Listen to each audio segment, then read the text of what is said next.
বন্ধু সংঘ চকক্রিয়া football team দুটি টিমে রয়েছে একাধিক সবগুলোই তারকা খেলোয়াড়।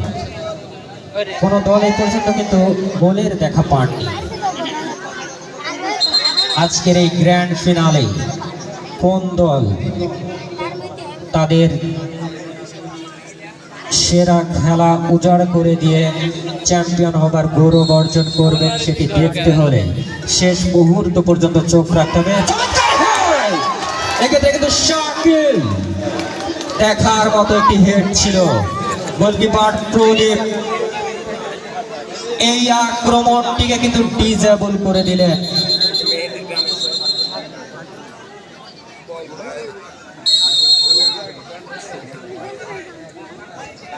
আবারও কিন্তু জার্সি পরিহিত খেলোয়াড় ওখান থেকে পলাশ, সেখান থেকে পারভেজ বল পাঠিয়ে দিল সরাসরি গোল লাইন অতিক্রম করে মাঠের বাইরে। গোল কিক। গোলকিপার প্রদীপ আলতো করে বাড়িয়েছেন 4 নম্বর জার্সি পরিহিত খেলোয়াড় বাপ্পি।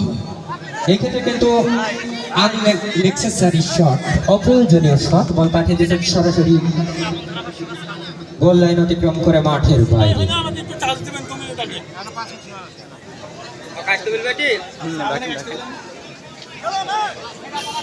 আমাদের কমেন্ট্রি বক্সের এখানে শ্রাবণকে আসবার জন্য বিশেষ বিনীতভাবে অনুরোধ জানাচ্ছি। ওখান থেকে আবার 9 নম্বর জার্সি পরিহিত খেলার পারভেজ, সেখান থেকে আক্রমণ যাওয়ার প্রচেষ্টা, এক্ষেত্রে আকাশ, ওখান থেকে মিস পাস, সেখান থেকে রিয়াজ। এই ক্ষেত্রে কিন্তু অ্যাসিস্ট কোনো খেলোয়াড় না থাকায় কোনো বিপদ নয়।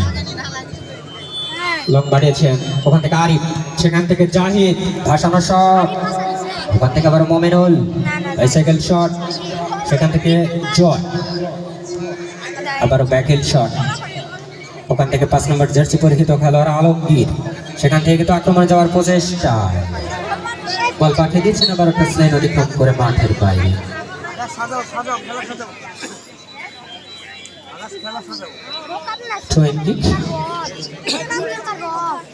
আল আমিন সংঘ পারিলা ইউনিয়ন ছাত্রদল ফুটবল টিমের পক্ষে। ওখান থেকে আবারও পলাশ, লেফট উইন্ডে আক্রমণে যাওয়ার প্রচেষ্টা,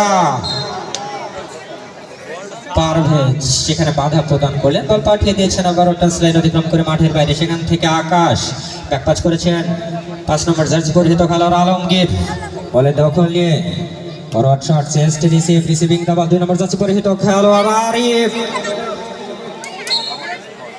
ওখানে আবারও কিন্তু ডিফ্লেক্টেড, বল পাঠিয়ে দিয়েছেন টাচ লাইন অতিক্রম করে মাঠের বাইরে।